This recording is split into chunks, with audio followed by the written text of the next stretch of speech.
Welcome to the Life and Path podcast. Today we are talking about creating the life that you want when everything feels chaotic and out of control. And who has not felt like that lately? I know I walked in here to record this very podcast and my office feels like there's papers everywhere.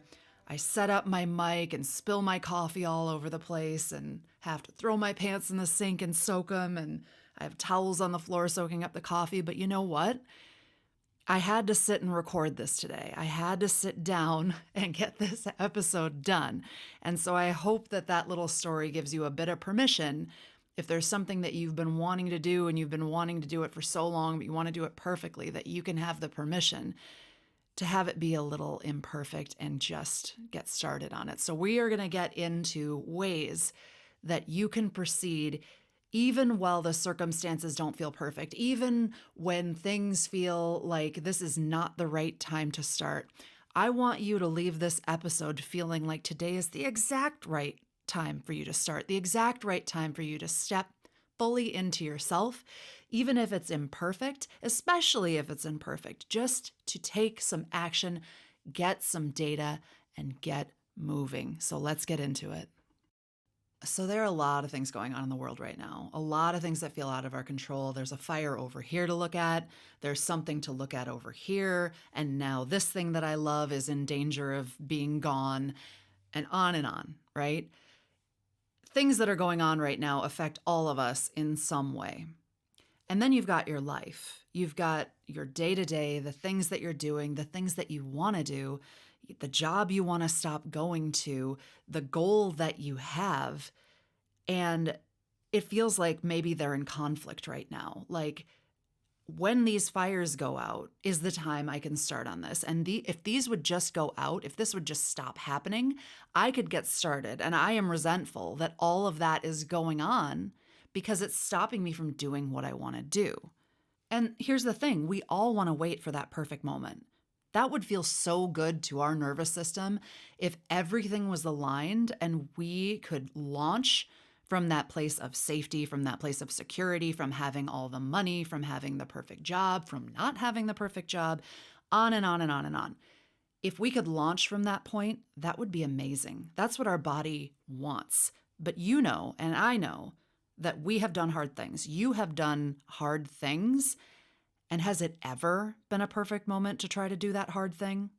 By the end of this episode, you will understand how to build the life you want, even when everything feels uncertain, even when you feel anxious, even when it feels like it's, quote, not the right time. So let's talk about the myth of perfect timing. Perfect timing is a way for our body to keep us safe. It's a way to say, hey, let's wait until everything's stable. Let's wait to take the chance. Let's wait, let's stay comfortable. And that's your body and your mind's job, is to say, let's stay comfortable, because that keeps you safe.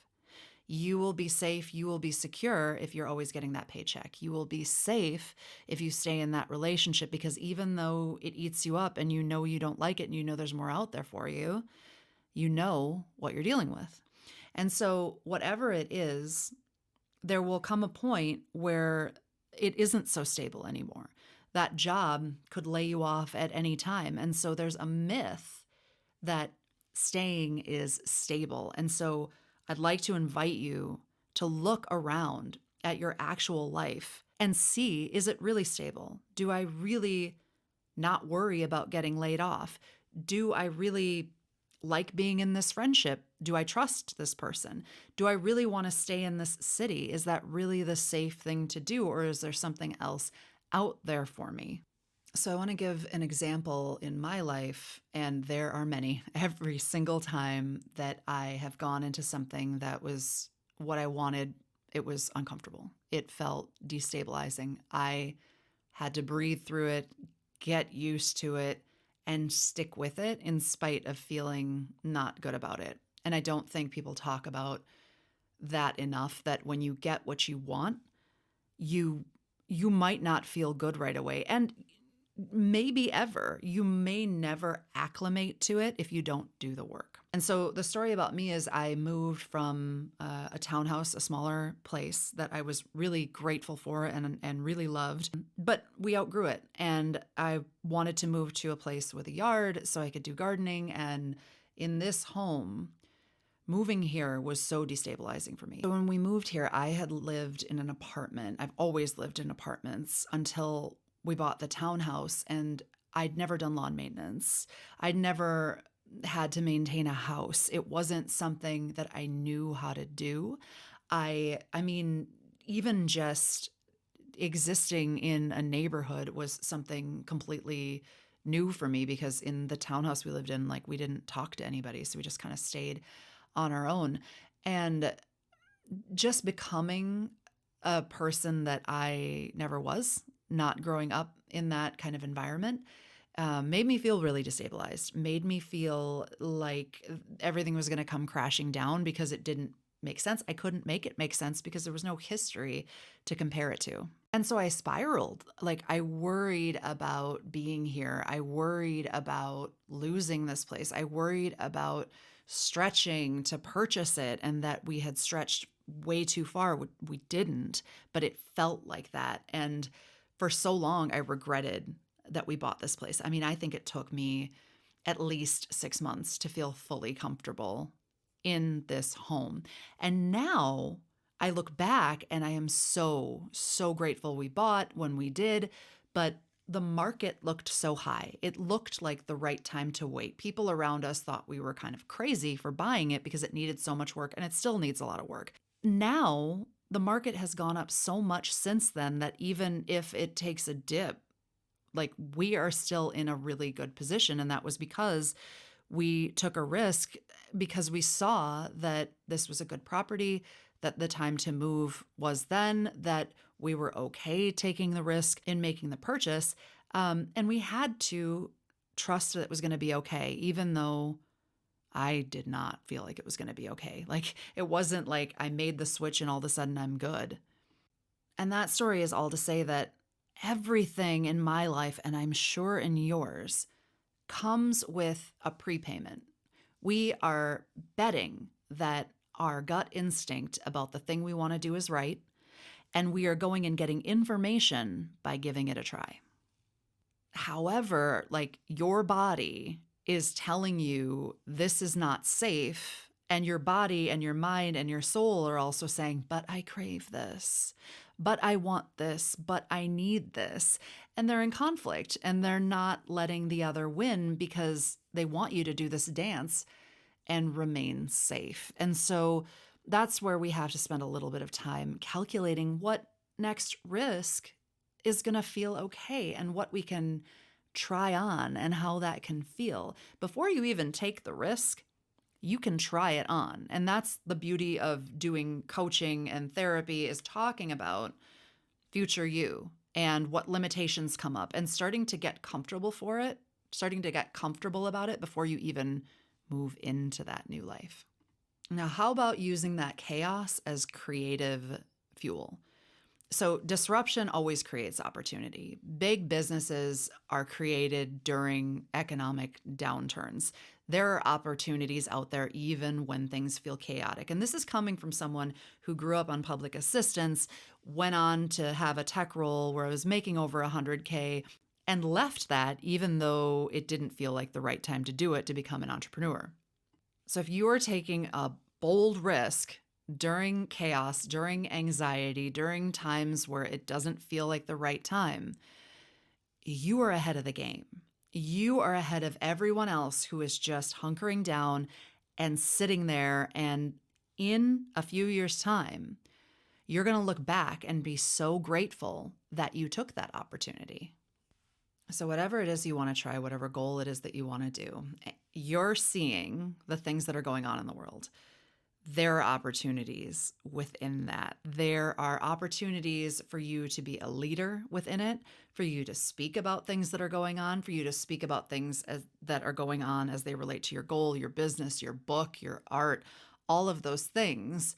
And when people are feeling like they don't want to stick their neck out, like they don't want to talk, and you're still willing to lead, even as an entrepreneur, like not even related to the things that are going on, but you're willing to lead in this environment and show up, people are looking at you. People are looking at what you are doing and giving that attention. And even though right now it may instill a fear in them that they will reflect back to you, you working through this chaos and actually building something is something that they're going to look up to. So because you are being brave and you are going against the chaos that is happening right now, you've got something special. You have an ability to see something and then also hold on to something else. And that's going to allow you to thrive in this uncertainty. It's going to allow you to make pivots and follow information and follow your gut in ways that others aren't able to. It's really a superpower, and it's something to really latch onto. The fact that you're here and you are being brave and exploring this, even just on a podcast, is huge. So we know that you're able to work with the chaos and not against it. So what's happening? Well, your nervous system, it's responding to that uncertainty. It responds to that chaos and that change as though it's a threat. And there may not be any actual danger at this actual moment, but it does feel that way, and it's hitting on the same signals as though there was something ever present. And so when people are like, just think positive, it's going to be okay, all this stuff, like that doesn't work because your body had a real feeling. Your body put out real chemicals, and those chemicals and that feeling need a cycle complete and some stress relief and some soothing. So your work in that is to access it through the body, is to get a massage, is to go for a walk, is to go swimming, is to breathe and meditate. You don't have to spend money on these things, but a purposeful practice when you are feeling stuck and you are feeling like you can't create is worthwhile to spend some attention on. And maybe that's the first step for you, is to start soothing yourself so you can even be open to the possibilities. So right now, systems and chaos are going to be your friend. They're your friend any time of the year, but right now, having micro routines that get you toward your goal, that provide relaxation, that provide stress relief every day, are going to move you incrementally forward without you even realizing that it's happening. So maybe that looks like setting up a space for your future self to journal in the morning before you go to bed, to having your coffee space all cleared off and your cup ready and your coffee pot or pour over tea, whatever, filled with water. So in the morning you can hit the button, something to say that tomorrow is going to be a better day, that you're setting up for yourself today. And then as you add that and as you get familiar with that, set up a routine to bust through the stress. Set up a routine where you take a walk after dinner every night, where you meditate for 5 minutes, where you complete that stress cycle. If you have those two things, you will start to feel more creative. There are so many more things you can do to not let the fear get in your way and to take a body up approach instead of a thinking down approach. And I'm going to be releasing a course on this and on walking with fear toward your goals. Really excited about it, but I want you to know that there is a lot that can be done here to help you move through it. So we've created a way to approach the chaos. We've started to understand what's going on with our nervous system. And now we're going to move on building resiliency, building the muscles of resiliency to deal with the chaos. So experiencing chaos and choosing to do nothing, choosing to zone out, choosing to binge watch or binge eat, anything to numb teaches your body that that is how we get through this, because you're successfully getting through it. You're experiencing chaos, you're experiencing anxiety, you're experiencing these things and doing a thing. And all of our bodies, my body, your body, get tricked into believing it, believing that activity, believing that routine that you've created. And so the trick is, for me, for you, is to experience that feeling and take some action that is counter to it, that is in the name of what you want. And you'll start building the belief, the chemical belief in your body that you can do things when things are difficult. So this is preparing you for bigger opportunities, for bigger experiences, for the life that you want. It's these little things, this cumulative effect of navigating this uncertainty with agency and with choice and with doing it anyway, even though you're afraid, that prepares you for what's coming, for the beauty that's coming, for what's on the other side. And so, hey, let's talk about what's on the other side for you, right? Because what's the point of going through the chaos if we aren't really honed in on where we're going, on what our destination is? So let's do a little visualization. So you are 32 now, and in 4 years, you're going to be 36. What does 36-year-old you want for their life? What does 66-year-old you, if you're 62, want for your life? What does 47-year-old you, if you're 43, want your life to be like? Like, what is possible? What's actually possible? What's going to come up for you is why it's not. You're going to have all of these reasons why it can't happen, and all of these things come up. And I believe in you and your ability of your future self to have made those decisions incrementally as you went to get to where you want to go. So I need you to believe it too for a minute and really hone in on that future version of yourself. What does she or he look like? Where are they in their career or their entrepreneurial journey? What goal have they set and met and exceeded? How do they feel? How does that version of you feel? Do they feel solid in their footing? Do they feel like they're lit up inside? Are they smiling? Are they at the beach? What's going on around this person? And please don't try to make it make sense. Just fantasize about that future life. And so even if your vision of future you wasn't clear before, it's clear now. So what does you today need to do toward future you? Like, ask her, ask him, what should I be doing today? How should I be acting? How would that version of you act? So if you didn't before, you have a really clear vision now of where it is that you want to go. You know that your body is releasing chemicals to try to keep you safe. And while all of that feels really good and really true and like you should sit and binge Netflix, you're not going to do that. You're going to take some action on this thing that you want to do. And if you know all that and you're like, Danley, I still feel stuck. I still feel like this isn't the right time. I still feel all of these things. Maybe you need to borrow a bit of courage from somebody else. So you might be looking out there at really high level, influential people doing the thing that you want to do. And it feels like the gap between where you are and where they are is enormous. Find people that are a few steps, 10 steps ahead of you on YouTube, people that have courses, local entrepreneur groups, people that you can observe to see that the possibility is out there for you. The goal that you want to achieve isn't this unattainable thing that you can't do, because that in and of itself creates a fear. So before we wrap, I want to recognize that you took a step in listening to this podcast today. You recognized that you want to do something in your life, even though it's chaotic, and you took a step toward it. And that can't be underestimated. You are moving in that direction right now, and I'm proud of you. And here are the things you can take away today. You know that chaos isn't the enemy of your dreams. You know you can create the life that you want. You can start now anyway. You can create stability from within yourself by breathing, by exercising, completing the stress cycle, and really trying on your dreams.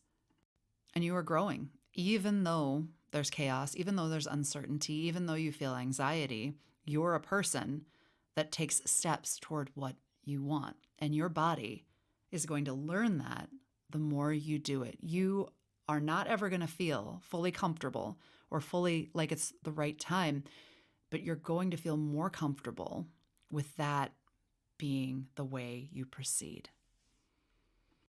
If you want guidance, if you want somebody to walk with you and help you through discovery and support you in the unique ways that you want to be supported, go to Danley Jones, that's DanleyJones.com.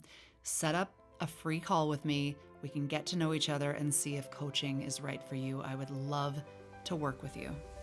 Thank you for listening to another episode of the Life and Path podcast with me, Danley Jones. I really enjoyed the time with you today, and I can't wait to see what you build. And it's time for the disclaimer. The Life and Path podcast is not a substitution for medical advice or therapy. It is for entertainment purposes only. Go out there and get what's waiting for you. Have an amazing day.